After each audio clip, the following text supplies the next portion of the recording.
Hey guys, how's it going? Yeah, welcome back with Linksy. Today we have a different video.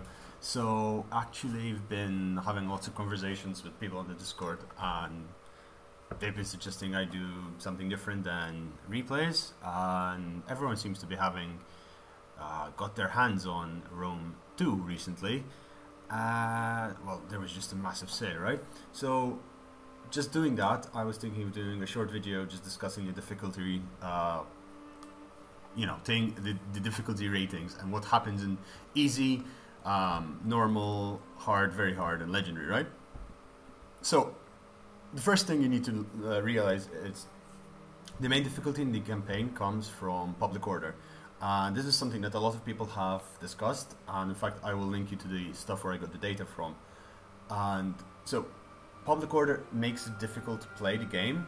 So let's say on easy you have an additional plus 14 public order per province. So this means that you have plus 14 more, and whenever you win a province you usually get something like minus 30 on that turn, and then there's according to what if you loot it, you raise it, or if you occupy it peacefully, then it changes as much public order debuffs you get, and that bellows down over time. But if you get plus 14, you don't need to build public order buildings. So that's the main thing. Now, why is public order so important? Just keep in mind that having public order buildings takes away from the economy, takes away from the military. That's one thing. Second thing, on legendary difficulty, I believe it is you lose how much public order? I think you lose a couple of like plus 6 public order per province. Now this is insane. Now your base is plus 6, so you're going down up. You're going down from 14 to a plus 6. So plus 14 to plus 6. That means that automatically you're going to have a lot more issues. You're going to have more problems with slaves. You're going to have more problems with other cultures, with other religions. All of this makes big problems in terms of keeping control of the province. Now, apart from you having such a big public order bonus, the AI also the AI also changes from plus 10 on easy difficulty all the way up to plus 20 on legendary, and this makes the AI have less rebellions, etc. Now, these rebellions would cause problems for you because you've captured a settlement, you've captured the province, you've settled, and you started your new war. All of a sudden, you have to look back because, hey, oh crap, I have 2 full stacks of rebellions hitting me from every single side.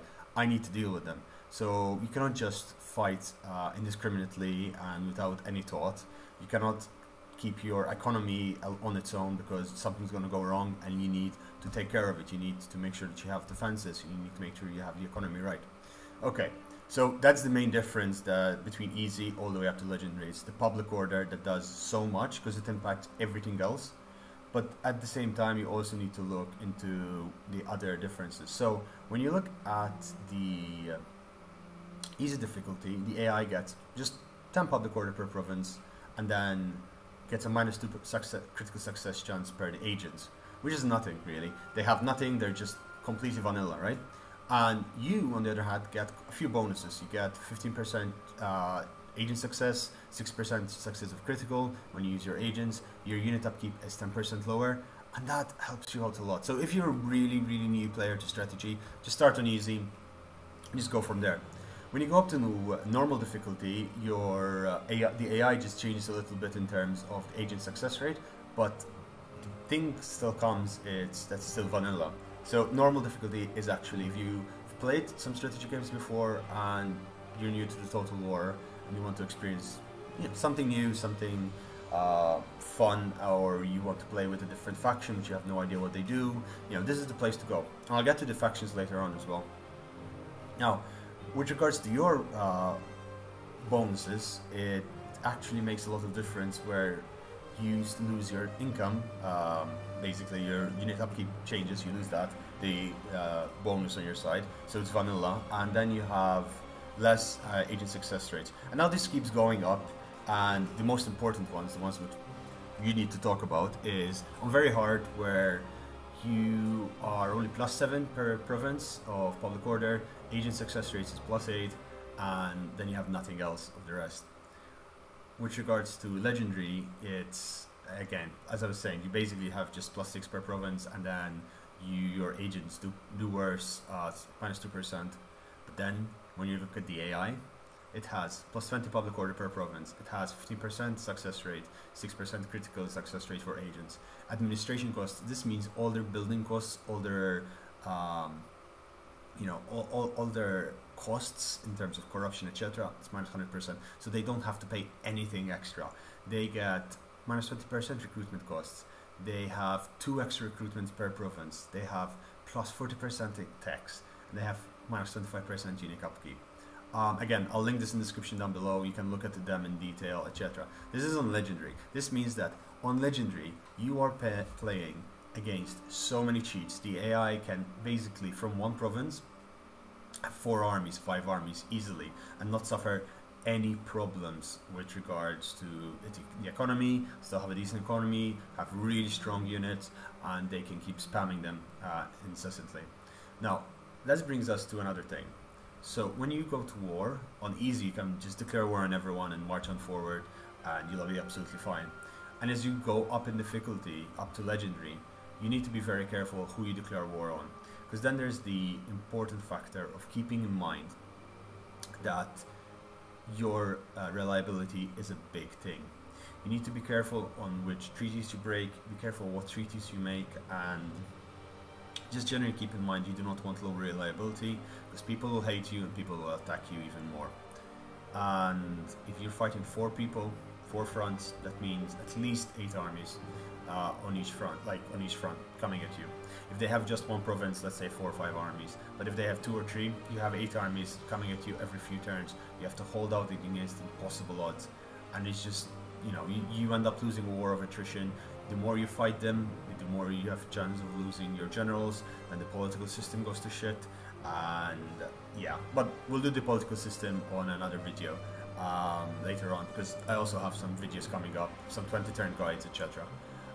So you're going to really struggle if you are playing against legendary and you have never played this game before. You don't know what you need to do. Yeah, you can completely go on legendary. You can do legendary really easily because it's not that hard on Rome. Once you have a grasp of the mechanics and the basics of the game, you can out-resolve your way to victory, and that's absolutely fine. Because let's be honest, this is Rome 2, right? It's a beautiful game. We love it to bits, but it's broken as hell. Now, the last thing I wanted to talk to you guys is, so you have the easy, normal, hard, very hard, and legendary difficulties, but then you also need to look at the initial challenge. So if you look at Rome, which we have Rome in front of us here, it's an easy difficulty challenge for multiple factors. It's easier than this initial challenge. It's a good guide, but honestly, it's quite, it's different for every faction, and some factions they're labeled as easy or normal, but in reality they're very hard, mostly because of the location. Location is very important, and Rome starts in Italy. Italy is surrounded by the sea. Naval battles are very difficult for the AI. They tend to do really badly, so you're quite protected. Very rich settlements, very easy to populate them, lots of good food, settlement areas. Again, we'll cover all of this in a 2010 guide campaign with Rome. So Rome is generally a good idea to start off with. Just, again, keep in mind that the difficulty of your starting position will make a difference. So if you go and check the Gallic tribes and you check the Arveni, now the Arveni are really difficult because of multiple reasons. You have Massilla just to the south of you, which they kind of hate you, and you're surrounded by other factions who will start declaring war on you because you have just one settlement, you are very weak, you do not have the ability to recruit really strong units at the start of the game. You can get Oathsworn really quickly, but keep in mind, Oathsworn are endgame units, and at the start of the game you're fighting with Celtic warriors, you're fighting with slingers, and fighting with really, really bad missile units. So you need to keep this in mind when you're choosing the faction you're going to start off with. Another faction which I think personally is quite difficult, it's, where is it? The Successor Kingdoms, where are they? Oh, there it is. Bactria. Now Bactria, it's like, oh, it's normal difficulty, but in reality you're going to struggle a lot. Why? You have a Hellenic faction, and yes, you do have a little bit of good cavalry here and there, but you're surrounded by cav-centric armies, okay? Now, horse archer spams are a very normal thing for the AI. So I would really, if you're a new player to this game, stay away from Bactria. It's absolutely horrendous to play Bactria at the start of the game. Simply, again, because they have horse archers and you start with hoplites and Eastern archers. Anyway, guys, yeah, just a short video. I'm not really sure if you guys enjoyed it or not, honestly. But there have been a lot of you who've been like messaging me telling me, oh my god, I'm getting slaughtered on my campaigns. Oh my god, I don't know which difficulty to go. It's either too easy or too hard. Honestly, legendary is easy. And you tell me, what? Yeah, legendary is easy as long as you know what you're doing. Easier said than done, right? But keep in mind, if you're playing this game, if you're playing harder difficulties, make sure you take care of public order. And once you've taken care of public order issues, you can actually enjoy the game into a much deeper level and enjoy the other mechanics of the game.